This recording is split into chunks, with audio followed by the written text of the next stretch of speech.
श्रीमद् भागवत गीता अध्याय 7वां।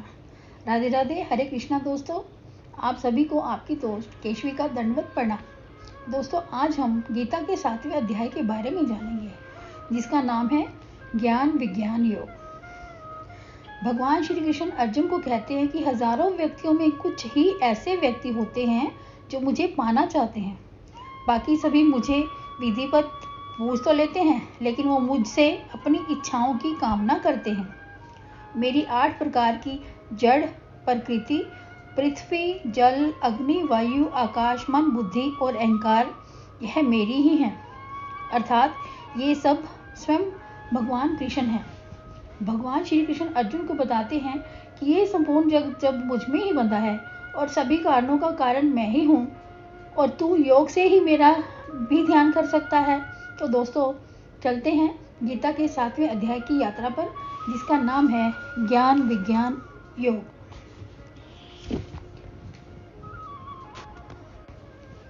तदंतर भगवान श्री कृष्ण बोले, हे पृथा पुत्र पार्थ, मेरे प्रति तुम्हारे मन में कैसे श्रद्धा भाव जागेगा और तुम मुझे सभी जीवों में बल, ऐश्वर्य, गुण आदि से युक्त किस भांति जान सकोगे। उसी के तत्व संदर्भ में मैं तुम्हें उसका रहस्य बतलाता हूँ, जिसको जान लेने के पश्चात अन्य कुछ जानने की आवश्यकता ही नहीं रहेगी। हे अर्जुन, सृष्टि के हजारों पुरुषों में से कोई ही ऐसा होता है जो मुझे अथवा मेरे परम पद को पाने के लिए प्रयास करता है। ऐसे प्रयास करता पुरुषों में से कोई विरला ही होता है जो मुझे तत्व से जान पाता है और मेरे प्रति श्रद्धा रखता है। हे अर्जुन, पंच तत्व पृथ्वी, जल, आकाश, वायु, तेज और मन, बुद्धि और अहंकार आदि मिलकर जो 8 तत्व हैं, वही मेरी प्रकृति हैं। इस प्रकृति के 2 स्वरूप हैं, जड़ प्रकृति और चेतन प्रकृति। जड़ प्रकृति अपरा कहलाती है और चेतन प्रकृति परा कहलाती है। यह जीव स्वरूपा होती है। इसी के द्वारा सृष्टि धारण करने योग्य होती है। अर्थात इस शरीर में पंच तत्वों की स्थिति इस प्रकार कही गई है।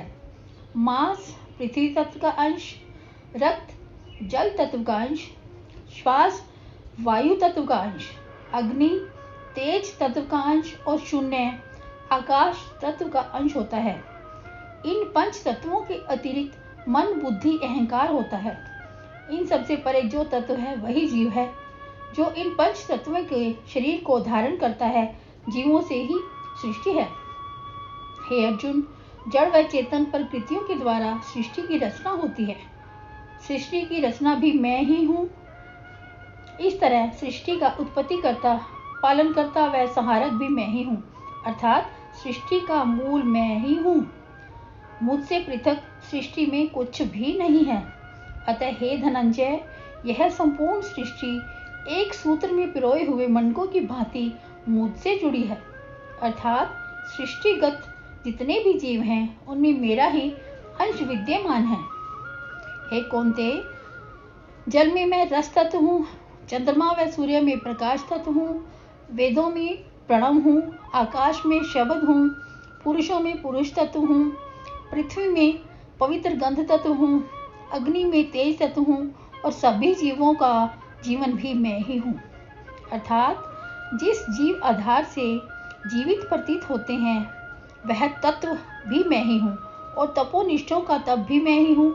अर्थात जितने भी तत्व हैं, वह अन्य तत्व पर आधारित होते हैं तथा सबका तत्व रूप सार मैं ही हूँ।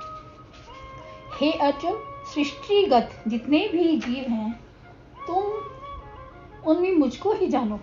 बुद्धिमानों की बुद्धि, तेजस्वियों का तेज, बलवानों का बल भी मुझ में ही है। जीवों द्वारा किए जाने वाले शास्त्र अनुकूल शुभ कार्य मैं ही हूँ। त्रिगुणों सत्व, रज और तम से जिन भावों की उत्पत्ति होती है, उसका भी कारक मैं ही हूँ। हे पार्थ, इन सभी में मैं ही कर्ता रूप होने के पश्चात भी इनसे पृथक हूँ। हे अर्जुन, त्रिगुणों से उत्पन्न भावों और सभी विषयों के कारण सृष्टि जीवों में मोह की उत्पत्ति होती है। उसी मोह से समूचा संसार मोहित है। माया के मोह से ग्रस्त होने के कारण ही जीव मुझ नाश रहित को नहीं जान पाता, क्योंकि माया का मोह बड़ा विलक्षण है। इसका पार वही पा सकता है जो नित्य निरंतर मेरा ही स्मरण करता है। स्मरण रूप इतना सुगम साधन होने पर भी मूढ़ जन मेरा स्मरण नहीं करते। हे भरत वंश के श्रेष्ठ पार्थ, मुझे स्मरण करने वाले लोग सृष्टिगत पदार्थों की प्राप्ति के निमित्त स्मरण करने वाले और संकट निवारणार्थ स्मरण करने वाले और मुझको यथार्थतः जानने के इच्छुक और ज्ञानी होते हैं। ये 4 प्रकार के भक्त ही मुझको स्मरण करते हैं। हे पार्थ, इन सब में जो भक्त एकाग्र भाव से मुझे स्मरण करता है वह ज्ञानी भक्त ही श्रेष्ठ है। मैं तत्वज्ञानी को प्रिय हूँ और तत्वज्ञानी मुझे प्रिय है। यद्यपि मुझे स्मरण करने वाले सभी जीव मुझे श्रद्धावत ही स्मरण करते हैं, अतः उत्तम है, लेकिन ज्ञानी पुरुष तो साक्षात मेरा ही प्रतिरूप होता है। तुम यह निश्चय जानो। यही मेरा मत है, क्योंकि सिद्ध प्रज्ञ मोक्ष प्राप्ति के निमित्त पूर्णतः मेरे प्रति ही समर्पित रहता है।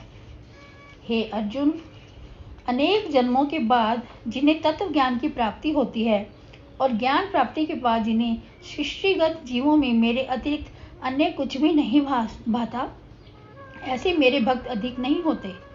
हे पार्थ, जो पुरुष सांसारिक पदार्थों की कामना के निमित्त सृष्टि में प्रतिष्ठित लोक देवताओं की पूजा करते हैं, उनके प्रति भी उनकी भक्ति को दृढ़ करने वाला मैं ही हूँ, और उस देवता के द्वारा भक्त की जो कामना पूरी होती है उसका हेतु भी मैं ही हूँ, अर्थात उस देवता के द्वारा फल प्राप्ति कराने वाला भी मैं ही हूँ।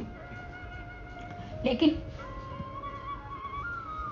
उस देवता के फल को अविनाशी नहीं जानना चाहिए।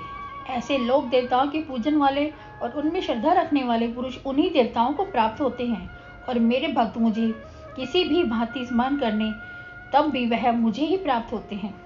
मेरी माया से मोहित मूढ़ जन मुझे किसी के द्वारा जन्मा हुआ जानकर ही मेरा स्मरण नहीं करते, ऐसा वह तत्व ज्ञान वह न होने के कारण ही समझते हैं। ऐसे पुरुष यही समझते हैं कि मेरा जन्म भी अन्य जीवों की भांति ही हुआ है। इसलिए श्री कृष्ण अर्जुन से कहते हैं कि हे अर्जुन, अज्ञानी जीव ही मुझे नाशमान जन्म लेने वाला समझता है, क्योंकि उसकी बुद्धि माया के आवरण से ढकी रहती है। हे अर्जुन, मैं अतीत, वर्तमान और भविष्य के जीवों से भली भांति परिचित हूँ, लेकिन जिस मूढ़ पुरुष की मेरे प्रति श्रद्धा नहीं होती वह मुझे नहीं जानता। क्योंकि हे अर्जुन, जीव सुख, दुख, हर्ष, शौक में लिप्त रहता है, जिससे अज्ञान का उदय होता है। लेकिन जिस पुरुष के आसक्ति रहित कर्म करने के कारण राग द्वेष समाप्त हो जाते हैं, ऐसा सिद्ध प्रज्ञ पुरुष ही मेरा स्मरण करता है। हे अर्जुन, जो पुरुष मेरी शरण ग्रहण करके वृद्धावस्था और मरण से मुक्ति की कामना से मुझे स्मरण करते हैं, वही मुझे तत्वतः जानते हैं। वह पुरुष मुझे ही अध्यात्म और कर्म करता जानते हैं। जो पुरुष मुझे इस भाव से जानते हैं कि अभिभूत, अधिदैव, अधियज्ञ आदि भगवान वासुदेव ही हैं, जैसे वाष्प, मेघ, धूम, जल, हिम आदि सभी जल के रूप हैं, इस प्रकार जानने वाला शांत चित्त पुरुष ही मृत्यु काल में भी मेरा ही स्मरण करता हुआ मेरे परम पद को प्राप्त होता है। तो दोस्तों, ये था गीता का 7वां अध्याय। अब आपसे गीता के 8वें अध्याय में फिर मुलाकात होगी। तब तक अपनी दोस्त केशवी को आज्ञा दीजिए। राधे राधे। हरे कृष्णा।